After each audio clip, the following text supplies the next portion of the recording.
MMA Maniacs, it's time once again for your weekly installment of MMA Knowledge. Split Decision coming at you from the Ruloff Family Inc. Studios. Bueller and Dodge at the mics. Get us on the Spreaker, Stitcher, or SoundCloud. Subscribe on iTunes. Get us on our official website, splitdecisionmma.com. Toss us a like on Facebook if you wouldn't mind. That's Split Decision MMA Podcast. Thanks to everybody who has liked us so far. And you can follow us on Instagram and Twitter at SD_MMA. Going to break you off with some news. Going to recap. We have a recap? No recap. We don't have a recap. We have a preview of the upcoming event tomorrow night, which Ryan Bader is headlining against OSP, though. Pre-cap? And some serious-ass news. Some serious-ass news. Yeah, and tune in next week because we might be pushing dildos and bondage equipment. I don't tune in next week, though. It's possible. I know nothing about this. Where? Yeah, where? I did not sign up for anything. Turn around, we'll show you. Same place my burrito is. It could be. It could be. Well, this is a horrible time to say that we haven't had the opportunity all week because we don't do the show until Friday, but to say R.I.P. Robin Williams. Yeah. Oh, yeah. And Jay Adams today. No way. Jay Adams. So that's all three then, right? Town of the Z-Boy. Oh, really? Yeah. Oh, originally, wow. Basically one of the most original skaters who started some of the extreme skateboarding. Oh, that's Passed crazy. away today. Right. And then there was the actress, I can't remember. Lauren Bacall. Thank you. Yeah. You know how to whistle, don't you? Oh, that chick? Put your lips together. Why didn't somebody just tell me that when I was asking who it was? I thought she was on Star Trek or something. She created the look. I just like the fact that she was with Humphrey Bogart when he was 45 and she was 19, and everybody was okay with that. It's Of back course. in the day. It's back in the DZ. Yeah. Yeah, well, somebody told me she was on Star Trek, and I was like, all right. And I just ran with that. And you still didn't know who she was? Because she wasn't on Star Trek. Okay. Smooth. Whatever. Moving on, jumping into the War Machine saga. If you haven't heard this news, it's absolutely ridiculous. And we joke about a lot of things, and we'll keep the joking to a minimum, but we're still going to make jokes. You have to. So, War Machine, formerly known as John Copenhaver, who was on The Ultimate Fighter, 6 or 8? God, it's been a while. He was on the season. 7? Yeah, he was. It's been a long time. The guy who officially changed his name to War Machine, Right. Basically because TNA Wrestling wanted to nickname one of their wrestlers War Machine. Which wouldn't you think Marvel Comics owns War Machine? You would think that, actually. Like, you know what I mean? Like, I don't know. Still, the best name change is He Hate Me. It's still the best. He hate me. true. He Hate Me. He hates So, War Machine has been on again, off again, dating Christy Mack, who is a porn star. Smoking hot porn She's star. pretty hot. And allegedly, this was during a time when they were broken up. Yeah. And allegedly, he went to... There's two stories. Obviously his There's story. a lot her more story. than that. Yeah, there's a lot of stories. A lot Her of story, and the story that most people are saying is true, is that he showed up at her house. She was with another dude. They weren't actually doing anything. He had been living in San Diego since May. Yeah. And he showed up at her house with an engagement ring because he's psycho. Yeah, it's War Machine. Yeah, he's out of his mind. He's been in jail multiple times. I mean, if you don't know all the entire backstory, you were saying they gave an interview with Ariel Helwani. Yeah. They both had tattoos, each other's name tattooed on them. And Ariel Helwani asked what he was going to do with the tattoo if they ever broke up. The big tattoo on his neck that says Mac. Well, he said, Ariel Helwani actually joked and was like, well, if you guys ever break up, you can just tell everybody you're a Mac. Oh, You're a that's pimp. what it was. And he goes, no, I'm just going to get RIP over it because I'll probably fucking kill her. Ooh. Yeah. And what does she say calmly? Well, I probably deserved it. It's not a big deal. Wow. And the big deal is coming out is that in her statement she has said that there were regular beatings. Not like this. Like weekly beatings. Yeah, so it's very, very sad when women get trapped in this kind of relationship, and especially with somebody who can inflict this much damage. I mean, it's bad all around, but this guy, whew. So apparently he showed up at her house, beat the shit out of the friend that was there, threw him outside, locked the door, then beat the shit out of her, made her shower, tried to rape her, couldn't rape her because he was disgusted with himself and her. Allegedly. I'm getting to all that. Continued to beat her, stabbed her multiple times, and left her for dead after she escaped through a window. She went back. He went to go get another knife. Another knife, yeah. She escaped through the window, and like 4 houses down, they called the cops. This is according to her statement. This is all according to her statement, allegedly. Supposedly, she called the cop from the house. Yeah. They hung up on her. Yeah. She got to the neighbor's house, called the cops. They hung up on her again. The cops hung up on her? Yes. No, well, the 911, which you have to remember, 911 service centers aren't the police station. No, yeah, okay. I 18 broken bones, nose is broken in 2 places, missing teeth, several are broken, 11 unable to broken chew, ribs.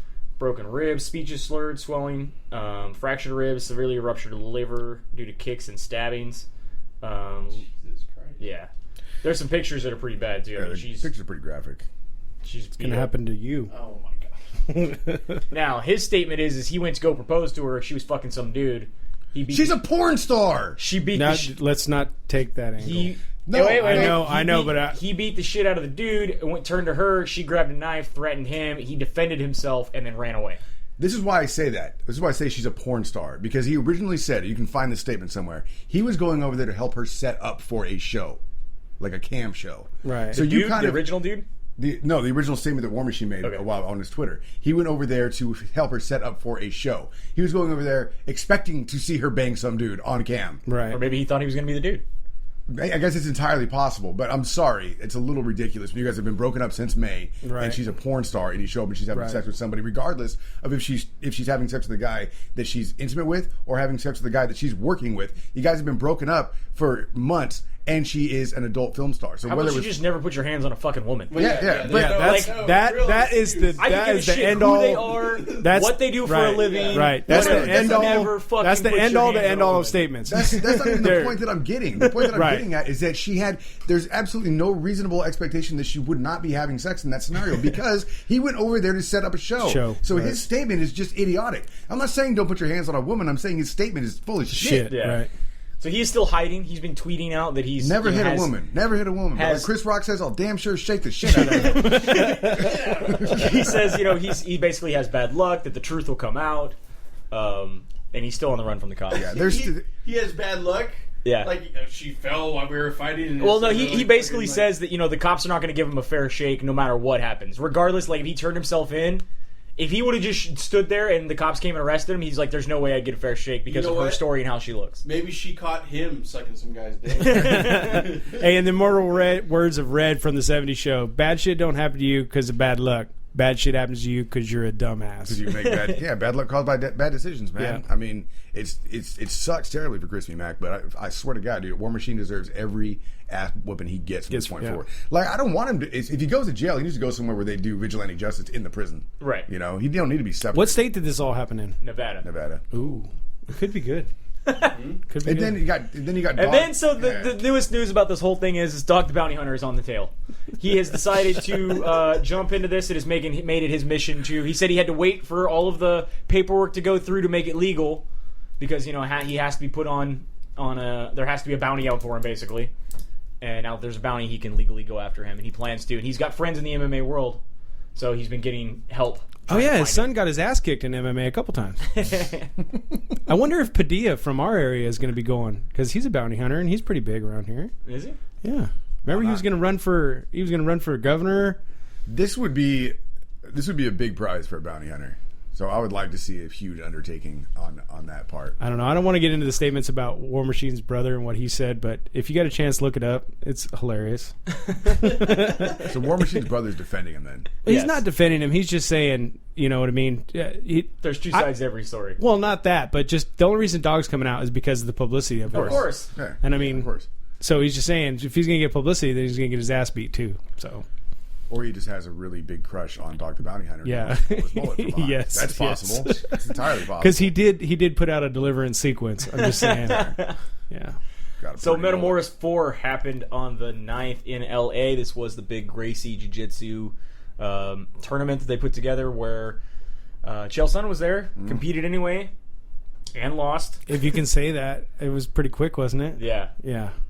He did lose pretty handedly, as well as this was pretty... Who did he go against? He went up against Gavallo. Andre Gavallo, that's right. Yeah, Andre Gavallo, who is multiple world champion. Yeah. So yeah, Chael Sonnen lost. We'll see if do it a rear naked choke. We'll see what happens with the Nevada State Athletic Commission if they go after Chael for fighting in LA in a non-sanctioned, Sanction me. Fight. Sanction me. The big one, though, that everybody was talking about is that Dean Lister went up against Josh Barnett, and Josh Barnett won, submitting Dean Lister. Crushing him, basically. What is the size difference, though? Neck crank, and this is the first time that I think Dean Lister's been submitted in like 7 years. Dean Lister's small, though, isn't he? He's a light heavy. Is he? I thought he fought at 155 in the UFC. No, not that low. No, 205, really? I believe. Okay. I think they were saying he walks around like 230, 235. I thought he fought at a very lightweight in the UFC. But Barnett walks around close to 270, right? Barnett's enormous. Barnett's a big He's a guy. huge dude, for sure. And if you watched it, it took him a couple turns to get the leverage on him. Yeah. But once he did, it's over. The big other part of the news was that Josh Barnett showed up in a classic catch wrestler outfit. He was in a black Speedo. It was awesome. And wrestling shoes. Yeah. He said he did it in honor of not only Frank Gotch, who was a catch wrestler, but Inoki. Big time. And that's one of the guys that he was trained by. He actually carried a towel with a poem that Inoki wrote on it. He said as inspiration. Really? To be able to go into this bout. Cool. 2 people in the front row said apparently it was cold that day. I don't know. So the other big news that we have. Big news that we have. Oh, this was fun. Obviously, we had our John Jones, Daniel Cormier brawl at the press conference. They then went later on multiple talk shows and still talked a bunch of shit against each other.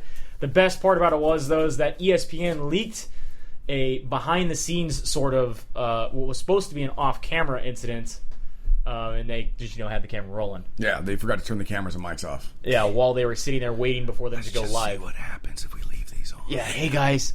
You think I would just let you kill me, John? Yeah. You really think I'd just let you kill me? Well, let's start off with the beginning of it, where John Jones says, "Hey, pussy, are you still there?"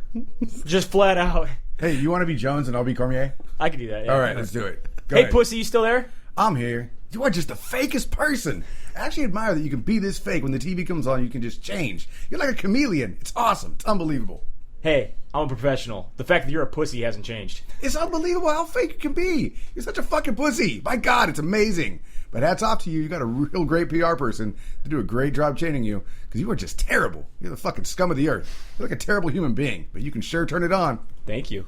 I wish they would let me next door so I could spit in your fucking face. You know I'd absolutely kill you if you ever did something like that. You could never kill me. Oh, I bet I could. Oh, then you should try, John. Is it you should wrong really if try. I get a little hot? I would literally kill you if you spit in my face. Literally kill you. But I'm not saying I would fight you. I'm saying I would kill you if you did some stupid shit like that. Respectfully.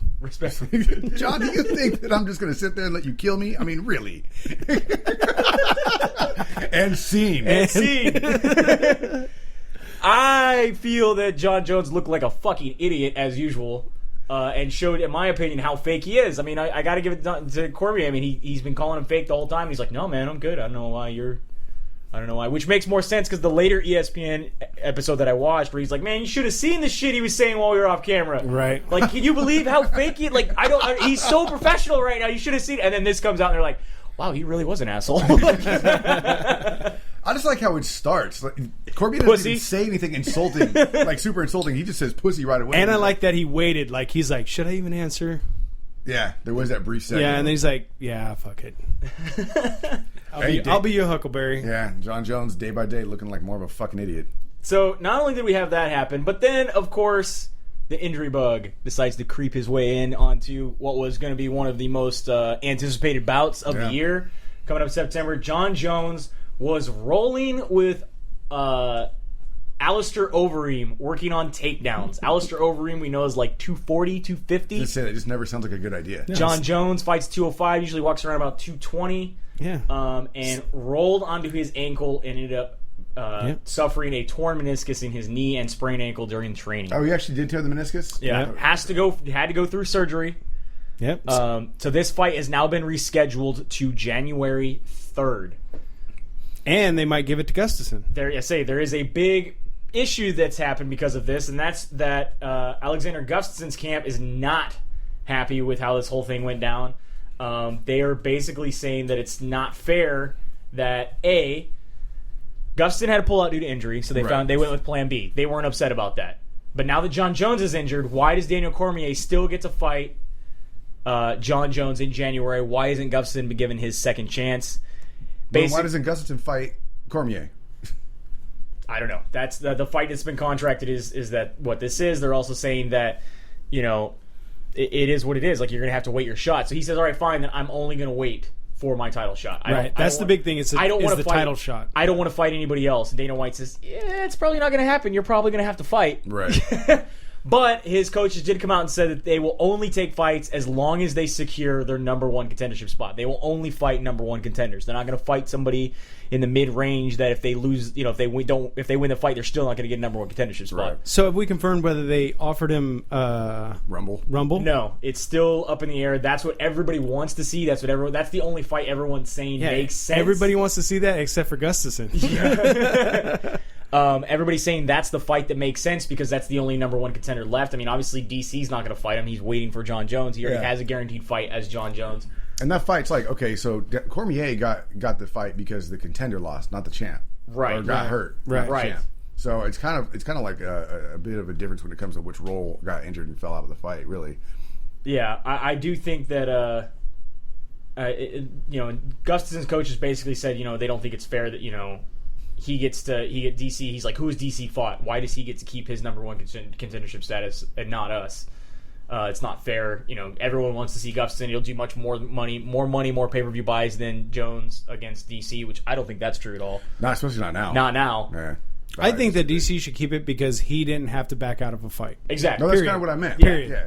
The champ's one who got injured, not the challenger. Right. All I want from out of this entire thing, all I want is for Cormier to make an Instagram video trolling John Jones. Going, hey, my ankle guy. Somebody fell on me. Skinny and Fatty lying in bed. Fatty rolled over, now Skinny is dead. Donald Cerrone has been cleared against his boat rage incident that happened back in 2008. I thought that was a picture Last from year. Dallas. Yeah, right? 2013. So last year he got busted. There's JR. In a boat rage I know who incident. shot him. He has been released. He says, it's good to know you can believe in our judicial system. Trial by peers, verdict not guilty. Yeah, all right. I'm not gonna What's touch that Pink Floyd song? Money. Yeah. That's Has nothing to do with what we're talking about, but I like that. Just You like like that that song. song. Yeah. Boom, doo, doo, doo. Further news has come out against UFC Fight Night Dublin, McGregor versus Brando, that happened July 19th. We've had another fighter fail his PED test. This is Mike King. Mike King tested positive for nandrolone. All right. So full-on steroid. Just not even trying to hide it. He was basically got a fight in the night bonus. He got $50,000. Taken away. He got it taken away. That sucks. And it got given to his opponent, Yeah, Catherall he- Pendred. So the guy who was in the fight, not only did he lose the rear naked choke, he lost his bonus because he was tested positive for steroids.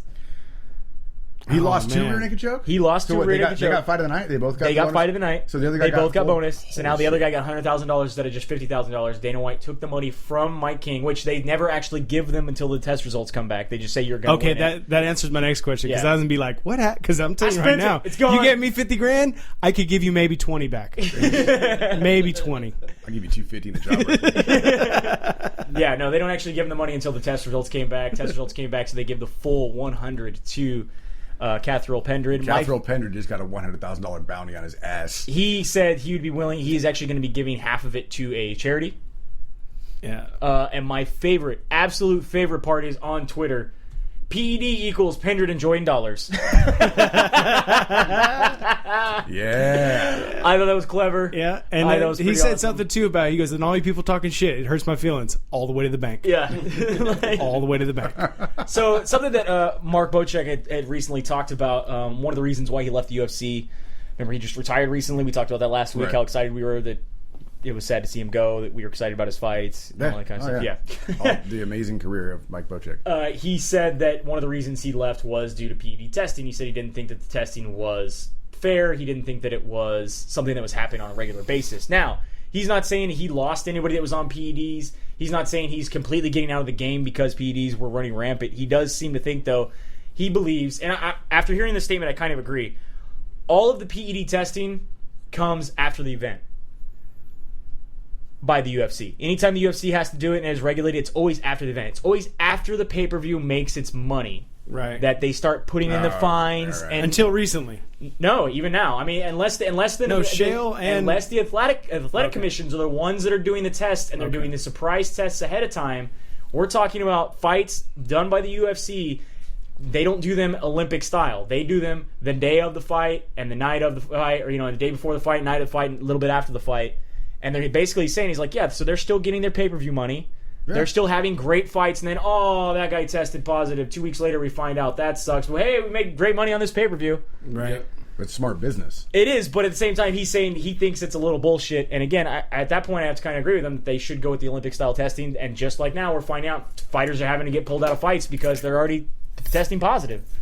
I mean, you can listen to Chael Sonnen's statement right here where he said on Chris Jericho's Talk is Jericho podcast that I didn't think I was going to be tested for another 44 days. I tried to game the system. Flat out admitting he was trying to cheat the system. He says, I was hit on a surprise test that was 44 days before the fight. Generally in our business, we are tested fight night. So whatever you're doing or you're not doing, you got to show up clean on fight day. When I talk about doing dirty, I'm not taking steroids or illegal drugs. I got to make this distinction. If you ever fail a drug test, you're automatically taking something illegal. And if they were steroids, that's fine. It's the way it works in people's minds. However, he says none of mine were illegal. None of them were steroids. I never offered a defense. I turned in my prescriptions. I got these from a doctor. It was all valid stuff. It was still against the rules, and I knew it. Mm-hmm. Okay. So he's admitting 100% he got everything from a doctor. He says, yeah, I knew they were against the rules. I shouldn't have taken them, but I thought I had as long as I showed up clean on fight day, because that's when the UFC tests me, I would be fine. Well, he is admitting that he tried to game the system. That's what everybody tries to do. They all keep trying to jump from steroid to steroid to steroid. I like the idea of a new kind of fight league where not only are PEDs legal, but also all drugs are legal. but it's going to be something like the Hunger Games, right? Yeah. So every camp is a very specific drug that you have to take. Oh, you have to take at least one? Yeah. So let's just say that you're in Greg Jackson's camp. Well, the drug that you have to take in Greg Jackson's camp is Molly. Oh, you know what I mean? So now you got to show up high as fuck on Molly on fight day, and then if you got American Top Team, you show up on heroin. How do you switch camps though, man? Because I wouldn't want to get stuck in the heroin camp. Yeah, or no, the meth camp.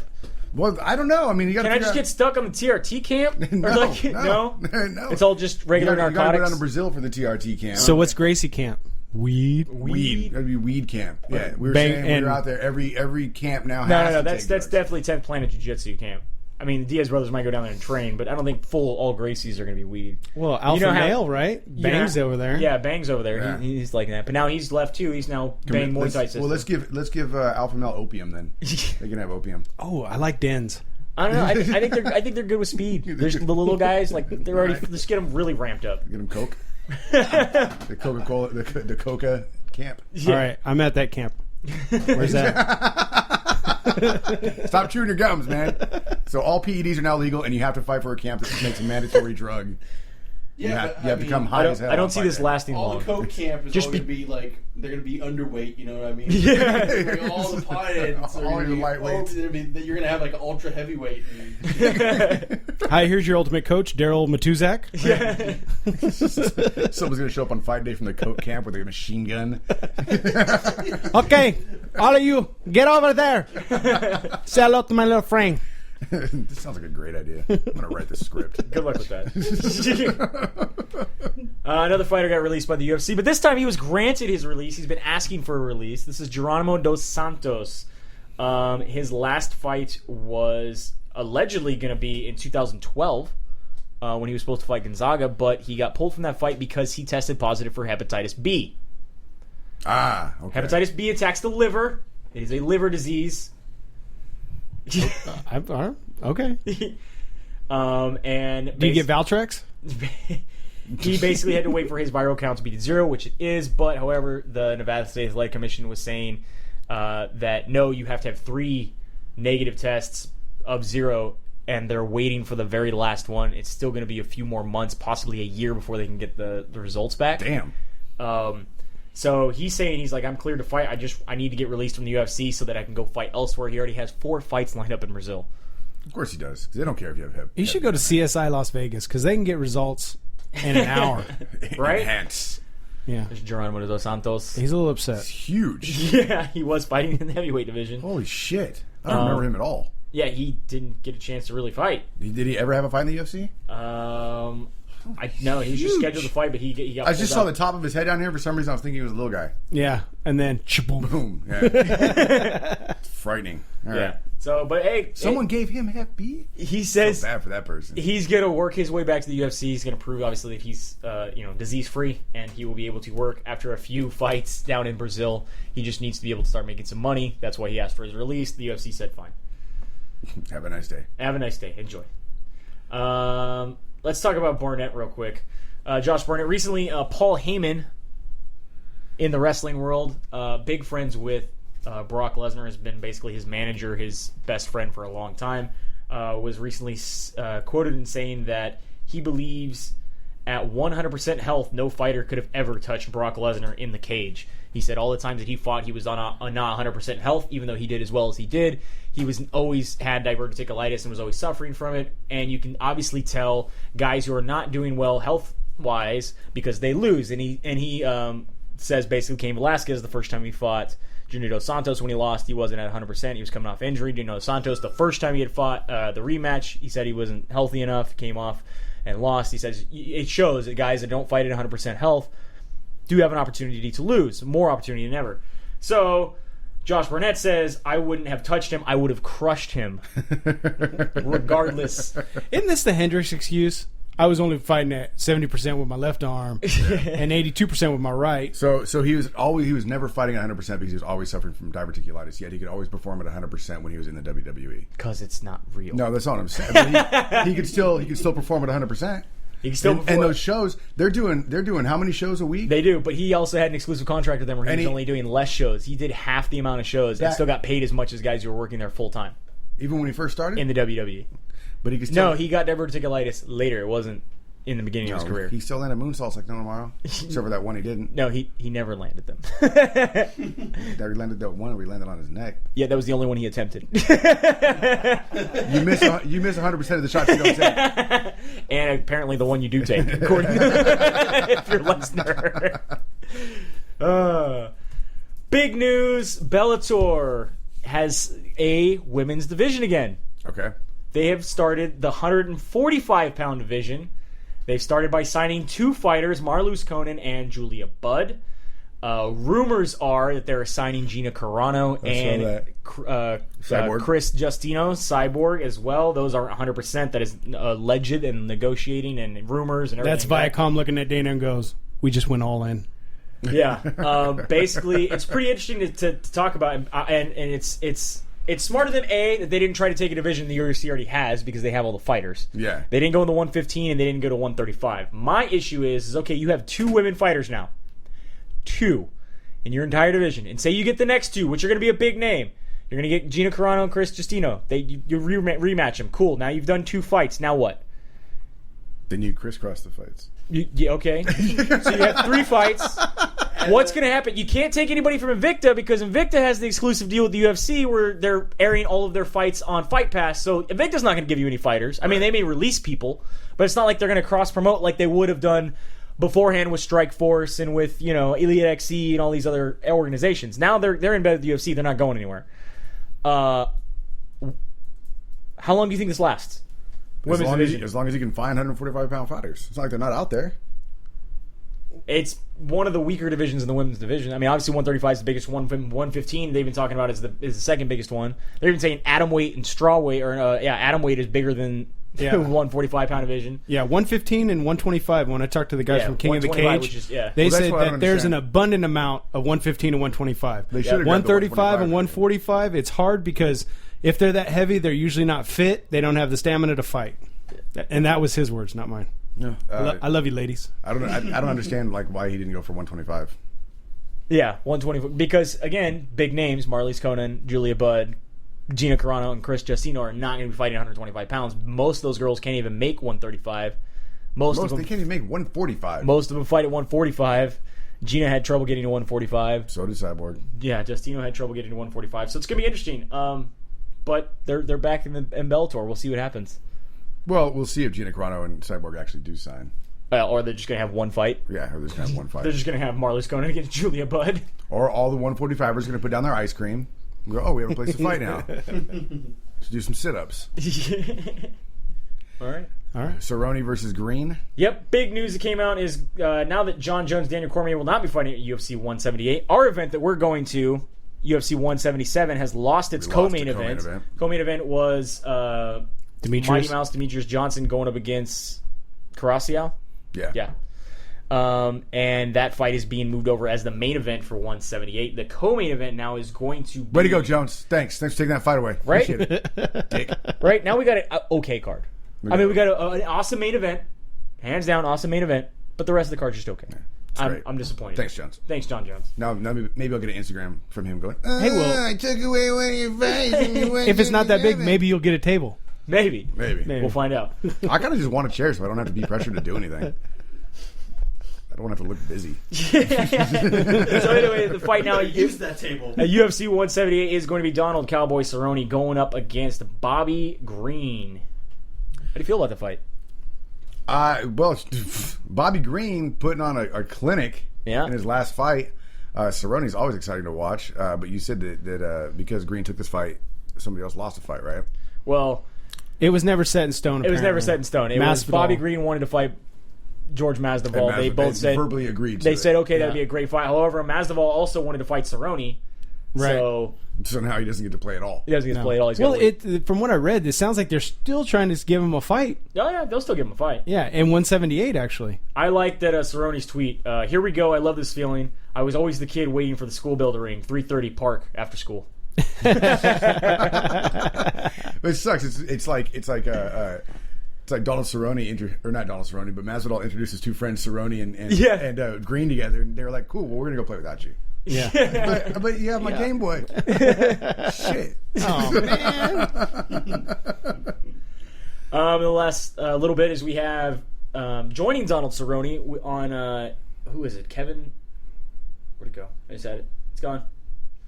Huh? This is the second week he's coming here completely unprepared. Kevin Harvick. Yeah, I was just trying to think of his last name. Kevin Harvick has his management company, KHI Management. He is now signed along. Obviously, he's had Donald Cerrone for a long time. He's now signed Misha Tate to be the second MMA fighter signed to his management deal. They already have sponsorships set up for her fight in Japan, September 20th, and Budweiser being one of them. Oh, there you go. So, and apparently this started because at the event that they were at, UFC Fight Night on Fox, when Cerrone won over Edson Barbosa, Misha Tate was there sitting next to him, asked for one of his Budweisers that were sitting in front of him, since he got, he's sponsored by Budweiser, they give a bunch of Budweisers in front of him. She asked for one, he clinked, she said sure, they shared, and Kevin Hart was like, all right, I should do that. Kevin Harvick, I'm going to talk to you. Like, you're drinking Budweiser on camera with my guy that's drinking Budweiser on camera. We should talk. All right, we should be homies. So there you go. What do you think? Maybe NASCAR drivers aren't as dumb as everyone thinks.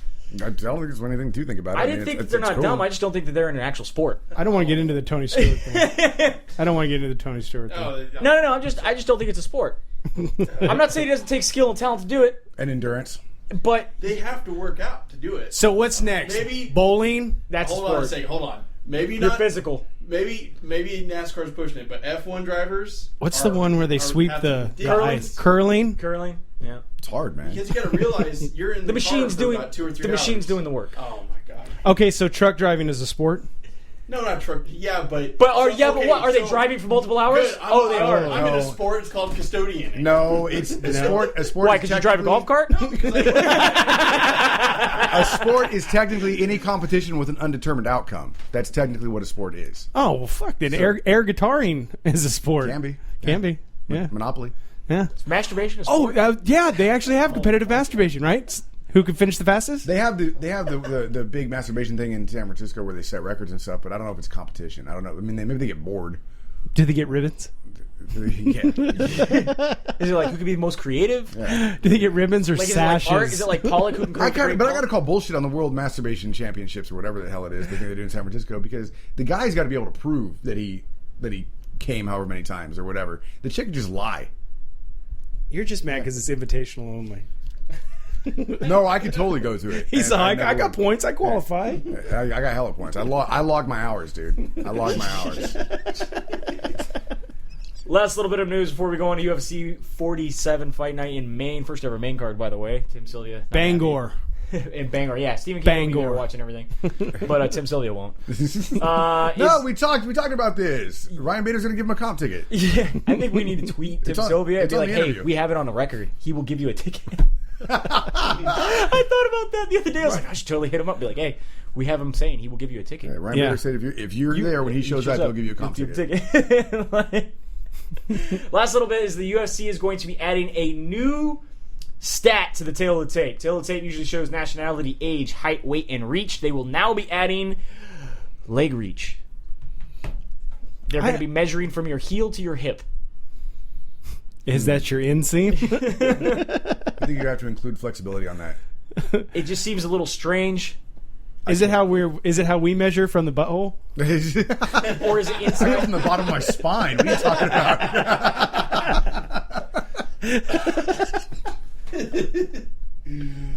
So do you think that this is an overdue figure that we need? No. I think the reach is sometimes ridiculous. Right? Because obvious, and for some of these people, the reach makes no Yeah. difference. Oh, man, he's got a 6-inch reach advantage, and they're on the ground. Yeah. Do you think a sizable discrepancy in leg reach is going to be something you Not need if to they look don't out kick. for? Yeah. Not if you're not a kicker. All right. I don't see. I don't know. There's a lot of these the stats that really don't, like the significant strikes. A lot of times it doesn't even make a difference. Well, yeah, obviously if you're a judge, you're not looking at that anyway. You're just like, what's going on? Hot dogs. I just got back from the bathroom. What I missed? Yeah. And if you're Cecil Peoples, you're like, that guy right there in the shirt, he won. He's not even fighting. Yeah, he won. I saw him on the way in. He looked pretty mean. No, I know he won. His name's Diego Sanchez. Yeah, exactly. I know he won. All right, let's go with UFC 47, UFC Fight Night 47 happening in Bangor, Maine. It's tomorrow night. So Tomorrow night, prelims on Fox Sports 2 if you can get that channel.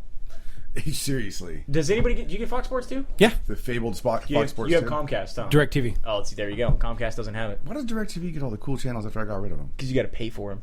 A-holes. Oh well. So whatever. first fight of the night is Nolan Tickman going up against Frankie Sanez. Both these guys making their UFC debut. So flip a coin. Frankie Sands. All right. Yeah. I like Sands. I like Nolan. Because I really liked Horatio Sands, who was on SNL. So he's Yeah, probably actually, good.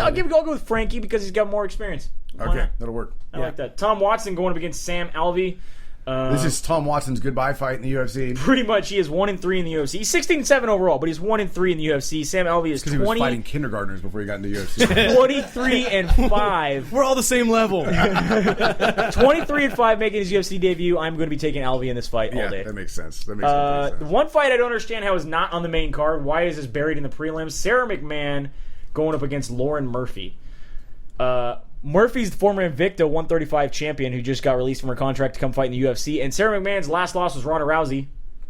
So You're why right. is this That doesn't make sense. buried into the undercard? I don't know. I still will be taking Sarah McMahon in this fight. I got a theory, and I was thinking about this last time when we talked about Araya getting knocked down to a prelim card and stuff like that. I think they might be testing their markets. Yeah, but this is Fox Sports 2 that nobody has. So nobody's... That's what I'm saying. It's like putting it on Fight Pass. Right, so maybe later on next week they're going to ask people, did you see the fight? And then they're going to figure out Be how... like, no, because I don't have Fox Sports 2, you douches.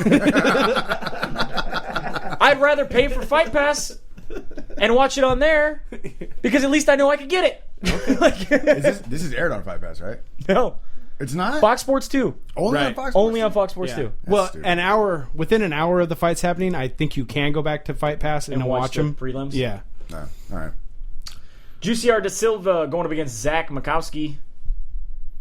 I'm taking Zach Mikowski in this fight. All right. I got to take Juicy just because that name. Juicier. Yeah, Juicy. I think it's pronounced Hussier. Juicier. Juice's got him crazy. No, it's Juicy. If it's Hussier, is it change your mind? Who's here? No, he's not changed his mind. Who's here? I don't know. He keeps knocking. Who's here? First fight on Fox Sports 1. 18-5-1, Thiago Tavares going against Robbie Peralta, who is 18-4. Tavares has been around since Chuck Liddell was champion. That's a really good point. Yeah, this is his first drop down to 145. And the reason why he hasn't fought, regularly in 7 years is, he had that steroid test he got positive for, and then he missed weight for one of his fights, and he's got injured, and, things happen. We know he has, at least the fights that I've seen, he has pretty poor head movement. He just seems to move straight back. He just moves his chin. He's just like, come on, I'm just going to move straight back. He's been around that long, and he That only has long. 24 fights. Yeah. Because they always forget about him. Or he's been injured. Oh, that's right. That Thiago kid. How long has it been since? Oh. 6 years? Shit, go get him.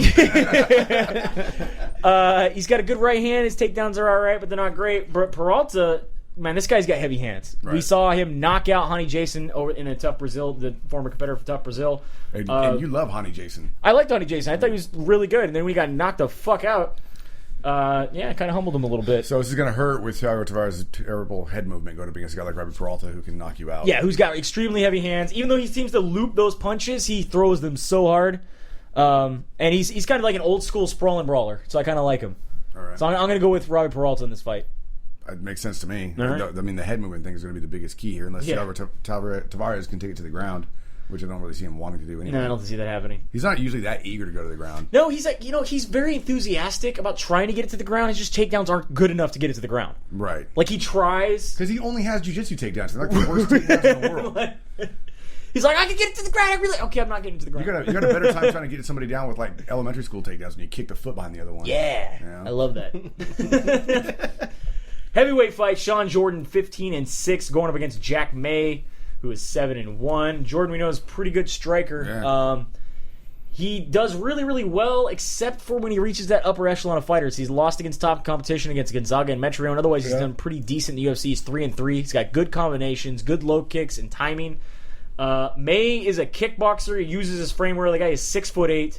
Likes to mix it up between punches and kicks. I just think Sean Jordan's experience is going to carry him in this fight. I kind of agree with you, but this is if he does, Jack May does win this, then you can look for Sean Jordan to get his walking papers, Yes. and also for Jack May, this would be it'd make a name for him to an extent. Not that Sean Jordan is like a huge name or anything, but like, oh shit, this guy walked on with only one fight and a loss in the UFC. Yep. And he took it. He'd have to win in devastating fashion. Yes. But I think he could really make a name for himself and cement himself in the division. Like, oh, well, hey, we should have that guy fight more often if he beat Sean Jordan. I agree. But I think the experience that Sean Jordan How has. this fight, though, got onto the main card without the Sarah McMahon fight, I think they should have switched those. Just my opinion. Makes sense. Seth Brzezinski going up against Alan Jouban. Jouban making his UFC debut is 9-2, whereas Seth Brzezinski is 19-11, 5-4 in the UFC. Seth, we know, is pretty tall for the welterweight division. He stands at 6'4". That's pretty big. He has decent striking. He's got good submissions. His ground and pound is really well once he gets the guy down. I think experience for him is going to win in this bout. Alan Jouban is a former RFA champion. He's a good technical brawler with a heavy left hand. He gets really sloppy when he goes against Where's he wrestlers, from? though. From RFA. Former champion. Who's he fighting? Seth Brzezinski. I'm taking Brzezinski. He's really sloppy when it comes to wrestlers. Not that he's going to have a big problem against Seth Brzezinski, who's not really the best wrestler in his own right. However, I think I'll be taking Brzezinski with the experience in this one. RFA has yet to produce a decent UFC fighter. Hey, they don't like you saying that. No, and they told you about that. I know. Rafata? Rafata. That's Rafatum. Repeatedly forced. Tim Boach going up against Brad Tavares. Oh, God, I got a horrible vision in my head. Tim Boach up against Brad Tavares. I like Tim Boach, man. We mentioned it every single time. You guys are going against Boach? I am. I'm not these are going. my picks. I won't go These against are my Boach. picks. So, Tim Boach, we mention this every single time. He is a blue-collar workman-style fighter. He is a grinder. He likes the clinch. He throws heavy hands. He's got knees. When he throws them, they're good. He has a decent wrestling background. We have seen him do some big wins over Okami and over Lombard. Right. Fights that he probably shouldn't have won. Those guys were definitely more overmatched than he was, and he came out the victor. Tavares is a young kid. He's still got a ways to go. He's very young, but I think his speed is what's going to make the difference here. He throws quite a bit of really good punch-kick combos. And again, he's faster, he's younger. I think he's going to kind of use Tim Boach as a stepping stone to break into the division. I like Tim Boach in this fight, but that's the same time. Like I like Vladimir Mutashenko in most of his fights too, But he is getting up there in the experience and age, so who knows how that's going to fare for him in this fight. I'd like to see him come off with a win though. Yeah. So I'll root for him. All right. Ross the Real Deer Peelson going up against Gray the Bully Maynard. The old Gray Maynard ain't what he used to Gray be. Maynard is 9-3-1 in the UFC, 11-3-1 overall. He is coming off 2 KO losses. People are starting to question his chin. He started out as a decent wrestler who has improved his boxing as of lately. However, he still likes to just wing those shots, man. He throws them heavy, and he throws them in multiples, but he still kind of wings them out there. He doesn't have actually technical boxing, whereas Pearson actually is a really good technical boxer. He has really good head movement. Yeah. Okay takedown defense, not the best. He's a very heavy volume striker. When he moved down to 145, he didn't have the power he used to, so he moved back up to 155. I like to see him win this fight. I think he's going to win this fight, especially. I mean, he's coming off that robbery against Diego Sanchez, man. I think he needs to prove something, and I just think Maynard doesn't really have it anymore, and he needs to stick to coaching. Well, it wasn't really a robbery, right? He ended up getting the money and the win, right? It was a robbery. I know, but He got the win for that? Dana gave him the win bonus. The win bonus. But I don't think he got the win. the stat, The stat, no. The problem here is that if Maynard doesn't go back to his roots of wrestling, then he's going to have a real tough time in this division. Yes. If he does go back to his wrestling, then he could give Ross Pearson a tough time. He could, but I don't think he will. I don't understand what it is about wrestlers who, when they learn how to box, forget how to wrestle, or just decide they don't want to do it anymore. Because I'm really a boxer, like Matt I'm Hughes. really good I'm at a boxer but now. I'm so good I at accidentally gym. knocked one guy down. what about real fighters like BJ Penn who decided to just stand straight up? He was trying a new technique. Well, that's what I'm saying. It's called the stick. No move. No Just the move. stick. No can defend. I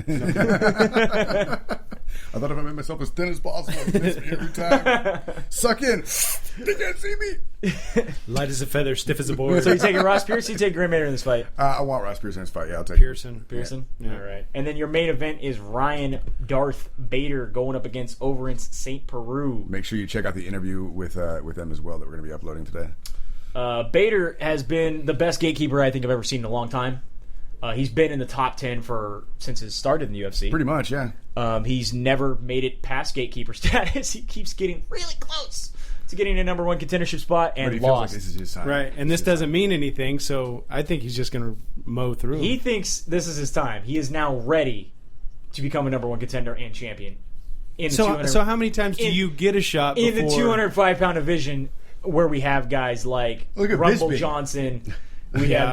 We have guys like Rumble Johnson. We have guys like Daniel Cormier and John Jones and Alexander Gustafsson.